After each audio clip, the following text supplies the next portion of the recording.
सुंदरपुर एक छोटा सा गांव था जो सब्जियों के खेतों और नीम के दरख्तों से भरा हुआ था। एक पुराने मंदिर के आसपास वो आबाद था। लोग सुबह सवेरे उठते और अपने खेतों में काम से जाते और शाम को घर वापस लौट के आते। जिंदगी बड़ी सुकून से गुजर रही थी लोगों की वहाँ। एक सुबह जब धुंध छाई हुई थी, सूरज की रोशनी पूरी तरह से नहीं निकली थी।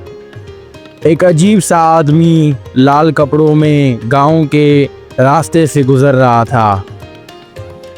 उसने लाल कपड़े और सफ़ेद दाढ़ी और सफ़ेद बाल, बड़े बाल थे उसके।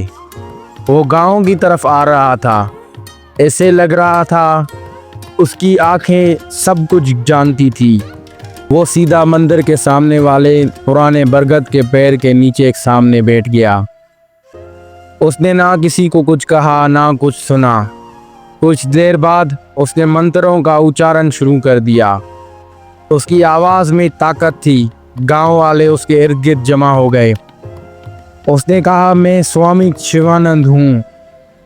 मुझे भगवान ने यहाँ भेजा है तुम सब की मदद के लिए।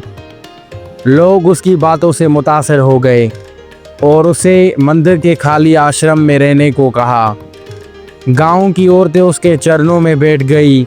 बच्चे उसके पीछे झूमने लगे और स्वामी ने जैसे हर किसी को जान लिया हो, उनकी ज़िंदगी का असली रास्ता दिखा रहे हो। वो हर शाम सत्संग करता, कहानियाँ सुनाता और लोगों के बीमार होने के असबाब की पुरानी जिंदगियों से जोड़ता। हर किसी को लगता जैसे स्वामी शिवानंद उनकी रूह को समझता है। लोग उसको चावल, घी, पैसा और कपड़े देने लगे, सब दान करने लगे। लेकिन सबसे ज़्यादा वो औरतों पर असर डाल रहा था। वो औरतों को शक्ति कहता था कि औरतों में एक अलग ताकत है, एक अलग नूर है और इस ताकत को जगाने के लिए एक गुप्त साधना की ज़रूरत है। बहुत सी औरतें रात के वक्त उसके आश्रम में जाने लगी। गांव में कुछ लोगों ने इस पर सवाल उठाया, लेकिन उन्हें चुप करा दिया गया। स्वामी तो पवित्र है, लोग कहते हैं, शायद हमारी सोच ही गलत है। लेकिन कुछ दिन बाद अर्जुन आया, जो शहर से वापस आया, एक लिखा पढ़ा स्कूल टीचर था। उसने सब कुछ देखा, मगर उसने अजीब महसूस किया। उसने स्वामी के बारे में शहर में जाके तलाश की।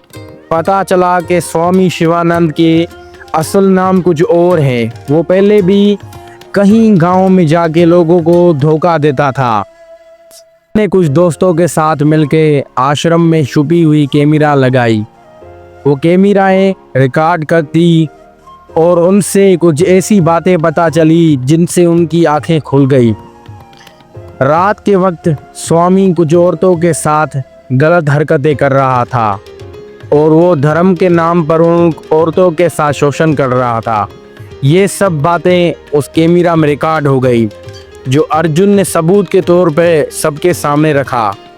मगर गांव वाले पहले हिचकिचाए। उन्होंने कहा, ये कैसे हो सकता है। लेकिन जब कुछ औरतें आगे आई, उन्होंने अपनी कहानियाँ सुनाई तो सब कुछ बदल गया और गांव वालों को यकीन आ गया। उसके बाद गांव की पंचायत ने स्वामी को बुलाया। स्वामी ने पहले तो सब कुछ झूठ कहा, लेकिन अर्जुन ने जब सबूत सामने रखे तो सबको पता चल गया कि स्वामी की हकीकत क्या है। आखिरकार पुलिस बुलाई गई। स्वामी ने भागने की बहुत कोशिश की, लेकिन पकड़ा गया। पुलिस ने बताया, ये आदमी पहले भी कई नामों से लोगों को धोखा दे चुका है। इसका काम ही यही है, लोगों को धोखा देना और गाँवों में जाके लोगों को बेवकूफ़ बनाना। उस पर कई केसेस चल रहे हैं जिसमें धोखा देना, महिलाओं के साथ शोषण करना, फरेब करना। उसके जाने के बाद गांव ने डिसाइड कर लिया कि अब पुराने आश्रम को लड़कियों के स्कूल में बदलना है। अर्जुन, जो कि पढ़ा लिखा होनहार नौजवान था, उसने सबको ध्यान दिलाया और सब ने वादा किया कि अब मिलकर आगे बढ़ना है और अंधविश्वास पे यकीन नहीं करना। उसके बाद सुंदरपुर फिर से शांत हो गया, लेकिन सब लोग ज़्यादा जागरूक थे।